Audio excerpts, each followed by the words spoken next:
Welcome to Footnotes from Kabwata Baptist Church. It's an opportunity for us to speak to those preachers that we invite to the Kabwata Baptist Church pulpit to just hear them a little more concerning that which they preached about, fine-tuning our own ears so that we can understand them better.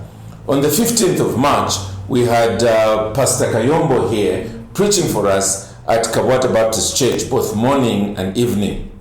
In the evening service, he handled the subject of the sufficiency of Scripture from Psalm 19. And so here's an opportunity for us to hear him a little more on this subject. Pastor Kayombo, welcome. Thank you. Thank you. Thank you. Now, you dealt with the subject of the sufficiency of Scripture.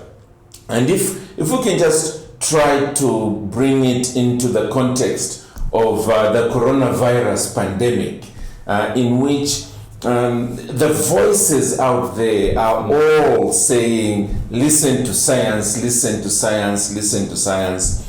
And therefore Scripture seems to be pushed, as it were, into the background. How can we as believers in the midst of COVID-19 really express our faith in the sufficiency of Scripture?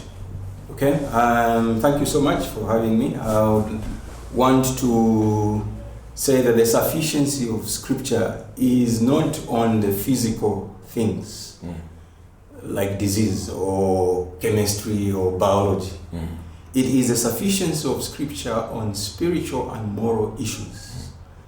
So as the Apostle Paul puts it in 2 Timothy 3 and verse 16, and I quote, all Scripture is given by inspiration of God and is profitable for doctrine, for reproof, for correction, for instruction in righteousness. It is instruction in righteousness and not in pandemics. Yes. Not in pandemics. So the sufficiency, therefore, is in spiritual issues. However, I need to be quick and say that we can therefore counsel Christians in a pandemic such as this one. One of the things that we can do is use the sufficiency of Scripture to counsel them on worry. For instance, they are worried that they will catch COVID-19 or they are worried that they will die. Even if they succumbed to COVID-19, Scripture is very clear. They will resurrect. They will just but sleep. But they should not worry for tomorrow, because tomorrow must worry for itself. So that's how we would use the sufficiency of Scripture on our circumstance today.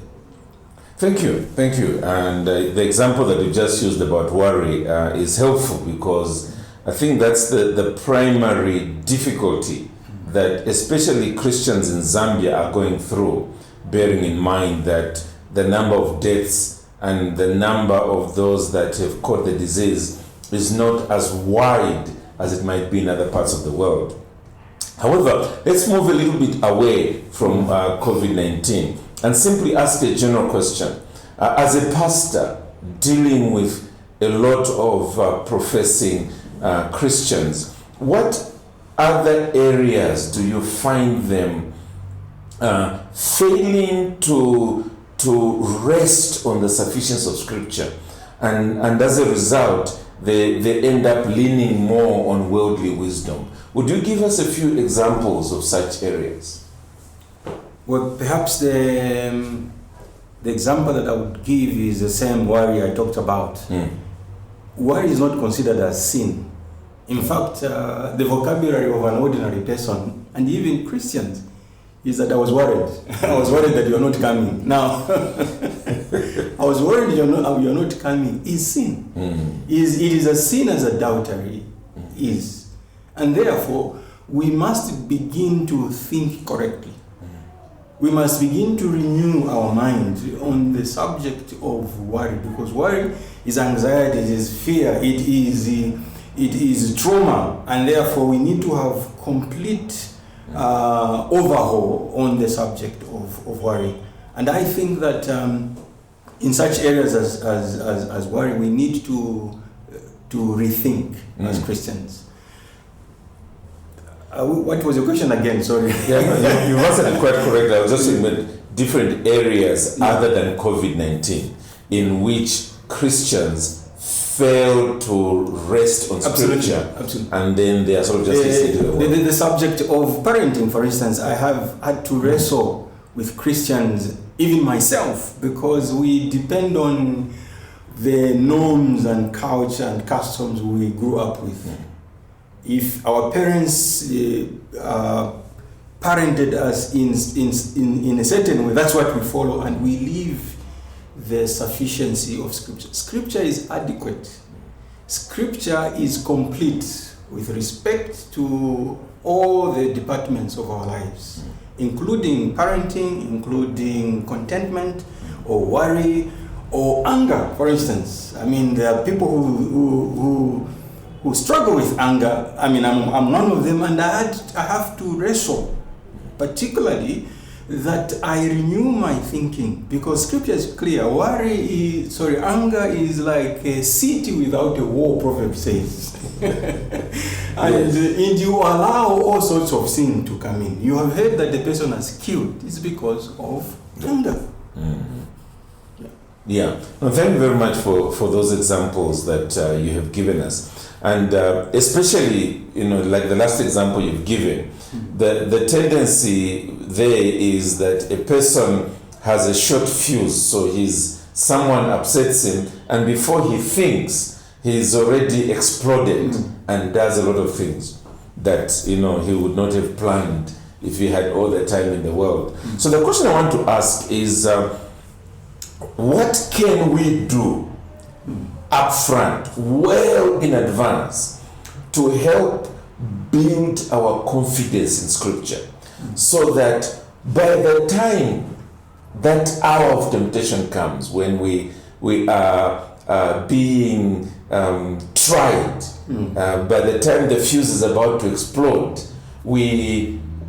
whatever it is that we've been able to garner over time helps us to stand on the sufficiency of Scripture rather than yielding to the thinking of the world. What should we be doing well in advance? I think that's a very important question.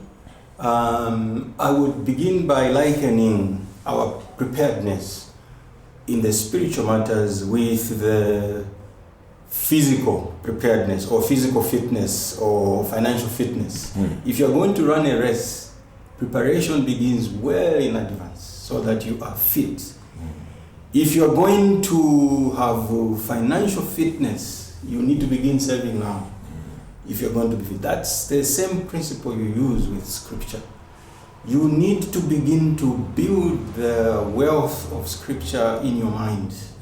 One of the ways you do that, which I wish I did when I was young, but it's not too late, is to memorize. Yes. Is that you need to make a deliberate plan to memorize Scripture. For instance, on the issue of anger, you need to go to those scriptures that are very clear on anger and memorize, so that when the temptation comes, you can see it from afar. For instance, one of the things that we have done with my wife is when we're disciplining our kids, and one of us is very angry against one of our kids, is that we quit to take responsibility. We push the responsibility to the other person. You do it. Because if I do it, I'm going to kill. Yes. Because I've seen that I'm angry. I need to seek forgiveness from God, and she needs to handle it in a way that will be in keeping with Scripture. All right, thank you very much. That's really helped us to appreciate even more what you opened up for us from Psalm 19 on the sufficiency of Scripture. Well, friends, this again is Footnotes from Kabwata Baptist Church. We normally use the offices of Campus Outreach here, which is a department of Kabwata Baptist Church. We seek to reach out to students on the various college and university campuses all over Lusaka, and we're grateful that they have been able to lend their office to us for this purpose. And please don't just listen to Footnotes. We have a number of other platforms that you can be able to tune in and download and also watch on the internet so that you enrich your spiritual lives, quite apart from the sermons that are being preached regularly at Kabwata Baptist Church. We are grateful again, Pastor Kasango Kayombo, for being with us to preach to us and now to explain this matter further on the sufficiency of Scripture. Until next time, we'll see you then.